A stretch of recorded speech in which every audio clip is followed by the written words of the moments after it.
I'm Logan Crawford, and right now on Spotlight, we're talking about two incredible, inspiring works of literature. One is called Discovering St. Anthony, If You Ask for Miracles, Prayers of a Catholic Community in Pittsburgh, and Discovering St. Anthony, Portugal to Padua, The Phenomenon of Faith. We are delighted to have the author, Doretta Whalen, in the spotlight today. We thank the folks at Mainspring Books for helping us put her in the spotlight today.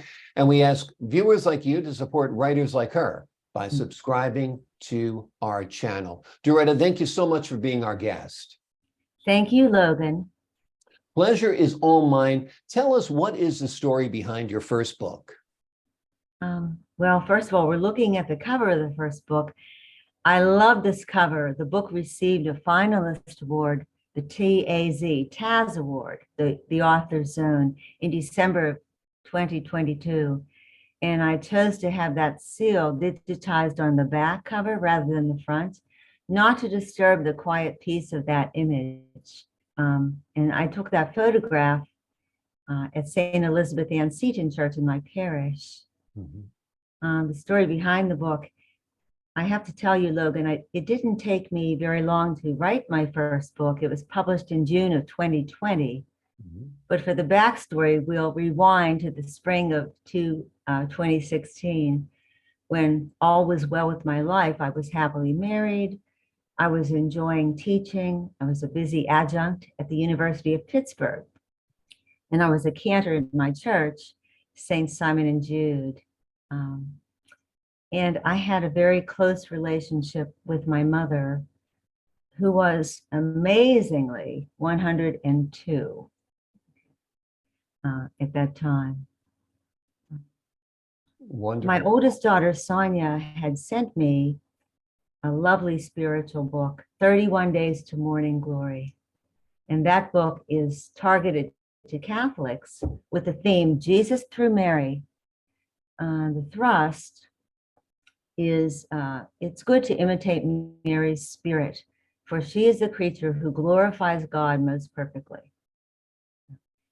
And each and every morning I'd sit on my porch to read my daily portion. After 31 days, I had completed the program, and I made the promise to continue praying every single day. And it was a good thing that I had formed the habit of praying, Logan, because this strengthened me, really helped me through the difficult times that were ahead, what I was about to experience. Absolutely. In August, my precious mother died. And then I learned that my husband had an aneurysm.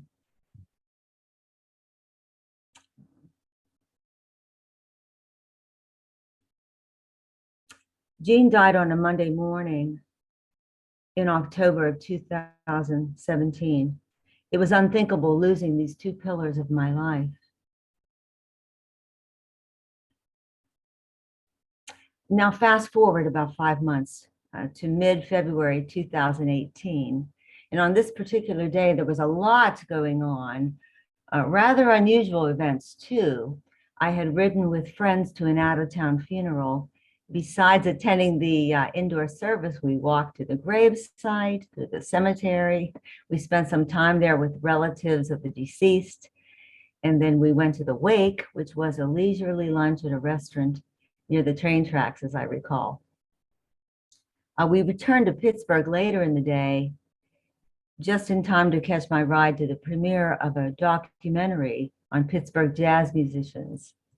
That was at a venue on the north side of the Pittsburgh. You said you had been to Pittsburgh several years ago making a movie, so you might remember the logistics of the city. It wasn't until late that evening, later when I was getting ready for bed, that I realized, oh no, I've lost an earring. Mm-hmm. And these were from Jean. So, I was quite sad. It could have been in a number of places. I didn't know where to look first.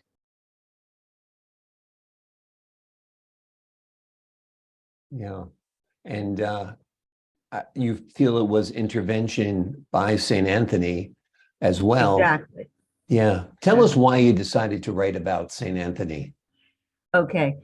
Well, having lost the earring, my mother had taught me as a child that St. Anthony will help you to find lost things if you ask for his help. And so that night I said the prayer intently, the basic prayer she used to say, dear St. Anthony, help me find what I've lost, my earring, and I will pray.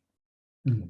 Now, I was thoroughly delighted, but also surprised and bewildered when this earring came back to me. And I explained this in my book as the first of some extraordinary events, which confirmed to me, Logan, and convinced me that St. Anthony was working for me. What support did you receive at the start? Well, at the end of the summer term, I retired from teaching and spent the following year in prayer. And I was very much in wonderment of what had taken place with the lost earring. And I could not forget what had happened, actually. I carefully captured the story. I'd written it down, what happened with the lost and found earring, as well as another surprising sign I'd received. And I felt as though I owed a debt of gratitude to St. Anthony and that I should share this good news, but the idea of writing a book, I don't know. I struggled with that because quite honestly, I felt unworthy, of writing about this holy man, this holy subject. Until one day in 2019, when I was on a bus riding to a doctor appointment in Shadyside, I made a fervent prayer right then and there. I asked God to help me. Lord, my husband has been gone for 2 years now. My life is busy with visiting my grandkids, singing in church, reading books I enjoy, swimming, lunching with friends. I'm good. I'm good. So if you want me to write this book about St. Anthony, then I pray you will give me a sign. Give me an unmistakable sign, and then I'll know that this is your will for me. And Logan, that very day, I received an extraordinary sign while I was in this large patient facility, and then I knew that I was being called. And you can read about this and the joy that I experienced having received this wonderful, amazing sign. Yeah. I wasted no time discussing the idea with our new administrator. Father Greco was coming in with the challenge of merging 3 Catholic churches in the South Hills of Pittsburgh. I really knew that my own stories, no matter how wonderful I thought they were not enough. And besides, I was curious, what other people had to say about St. Anthony. Were there other St. Anthony stories out there? Father Greco offered me space in the parish bulletin as a way of communicating, with all of the parishioners. And that really helped to get the ball rolling. You had mentioned to me at the start of the show, before the camera was rolling, that you had prayed to St. Anthony. Yeah, that was a tradition my mom had as well. Yeah. Absolutely. What were some of the challenges in marketing a book that was published in June 2020? Well, I break it down into 2 parts, the interview process and the research, which was the reading and travel. No problems at all in getting interviews. After my initial bulletin board ran, in November of 2018, I received calls and emails. And then by late January 2020, the quota had been reached. I'd hoped to gather 50 stories. I accepted more, though, because friends and relatives, when they learned of my project, they also wanted to share their St. Anthony stories. And I have to say that all of the stories are beautiful, inspiring stories, people who had lost something they needed, not necessarily something of great monetary value. For example, one gentleman was on vacation with his family at the beach And while he was in the water with his grandchildren, he was pounded by a wave and towed under. His glasses, they were gone. So he spun out of the ocean and dropped to his knees to pray to St. Anthony, because he was virtually blind at that point without his glasses. And he had to, he knew he had to drive back to Pennsylvania. So this man's story and all of the other stories in the book are evidence of great faith in the midst of trouble, in the midst of confusion or pain. And having been rescued from that pain, people are eager to share, their stories of faith, as I was. Aside from the interviewing, I read everything that I could get my hands on in regard to St. Anthony of Padua. And as soon as I made up my mind to write the book, I knew that it was very important for me to travel to some of the places where the saint was known to have been. There was a real sense of urgency too. I felt I had to go right away. I had to go before the year ended. I didn't know why, but in haste, I made travel plans for a trip to Europe in December of 2019. That was timely. Looking for remnants of a life lived 800 years ago, Logan, was a challenge, but I was to find many interesting places that he lived, was known to be, and learned of wonderful traditions tied to St. Anthony. He is one of the most popular saints in the world, and I learned why. I truly discovered a world of information about him. Across the globe, people seek his help, even, I was told, even people who do not believe in God. Amazing, amazing. Tell us a little bit about the marketing of this book. Oh, there were some challenges marketing the book. That summer, of course, was the COVID epidemic. My car became a bookmobile. I advertised in the parish bulletin and then had the books available in the church parking lots before and after Mass. I displayed a large poster of the book's front cover on my car's windshield, as you see. My car was perfect for book sales because it provided that 6-foot social distancing. Do you recall, it was a time when the idea of making contact with another individual was frightening. It was not okay. So, I had to work out a system. I'm sure. Oh my gosh. The buyer would stand, at the hood on the passenger side. Yeah. And I was on the driver's side wearing sterile gloves. I'd autograph the book and, I'd push it, I'd slide it across the quilt, and there was a stack of envelopes on the hood. The buyer would slip the cash in and then into the envelope, and then that into the front seat of the car. The window was partially rolled down. I don't know, it made people feel comfortable and safe. I was able to sell the books this way. Great, great. Well, that was 2020. Let's fast forward ahead to 2023. How do you market the books now? Well, I had a Christmas campaign back then, and I operated through the parish bulletin. Once again, I asked folks if they wanted to gift the book anywhere in the lower 48 states. I would be happy to autograph it, mail it, and I've done that ever since. And of course, the book has been available online from the beginning at Amazon and at Barnes and Noble. Of course, in good weather in my area of Pittsburgh, I'll still use the church parking lots. And once the socials began to open up in our active parish, I made certain that St. Anthony had a presence, at the local food truck events. And I grabbed a table at the holiday craft show, at the parish summer festival, the Mardi Gras, the popular fish fries, on Fridays in Lent. And also, besides my own parish, clothing resale shops in the area, and a couple local Christian bookstores, the JMJ bookstore. The owner posts in the window the ads that have been placed by myself in Christian book catalogs.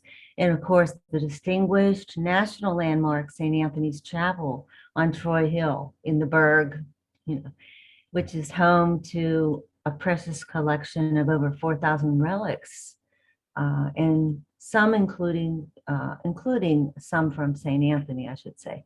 People from all over the country come to the city to visit their children enrolled in the universities, and they attend the Venas, they attend Mass there, and they also venerate the relics. And my book is on sale in the chapel shop, my first book. Wonderful, wonderful. How do you hope your books impact readers? Well, the stories, I characterize them as, heartbreaking to hilarious. Mm-hmm.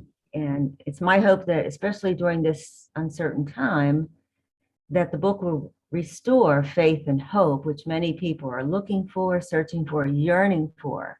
I wanted to mention too that I donate the money made from the sales of the book to my parish for the advance of ministry. Mm-hmm. We've recently surpassed the $10,000 mark. People have been so supportive through their prayers and just generously gifting copies to others, as well as, purchasing books for themselves. Wonderful. How does your second book compare? Oh boy, Discovering St. Anthony, Portugal to Padua. I describe the first book as a treasury of stories, sweet, inspiring, and entertaining. And the second book is a captivating biography of the saint, grounded in research. It's also an interesting travelogue with many photos as I and my guides go about these places in Europe where Anthony was known to have lived. There are also excerpts from St. Anthony's own writing, and these I interject at meaningful points. For example, St. Anthony writes about, he was a writer, okay, as well as a preacher, and he writes about the sacrament of baptism. And so the reader will encounter his thoughts when we visit Anthony's own place of baptism in Lisbon Cathedral, which is preserved to this day. I wanted to mention too that the Bishop of Pittsburgh has given permission to print. So I'm very happy to have achieved this mark. And I want to add too, Logan, that at the end of the book, there is a section of St. Anthony's stories, delightful stories. And I guarantee story lovers will not go away hungry. Wonderful. Yes, and this book will be out in plenty of time for St. Anthony's feast day on June 13th. The book is now in production. Sounds great. Sounds great. Now, I understand you were in Los Angeles recently for the LA Times Festival of Books. Tell us what that was all about. Oh my gosh. This is billed as one of the country's largest book fairs. And back in September, I'd been invited by Alex Jones of Mainspring Books to exhibit and book sign, which promised to be a great opportunity for me to share my St. Anthony project outside the Pittsburgh area. Researching and writing these books, I have consumed the past 3.5 years of my life. And so I hope to gain some publicity for the book, and ultimately hoping that this publicity would help sales and benefit the charity. And I was very much looking forward to this. On New Year's Day, I flipped the calendar and drew a large circle around April 22nd, 23rd.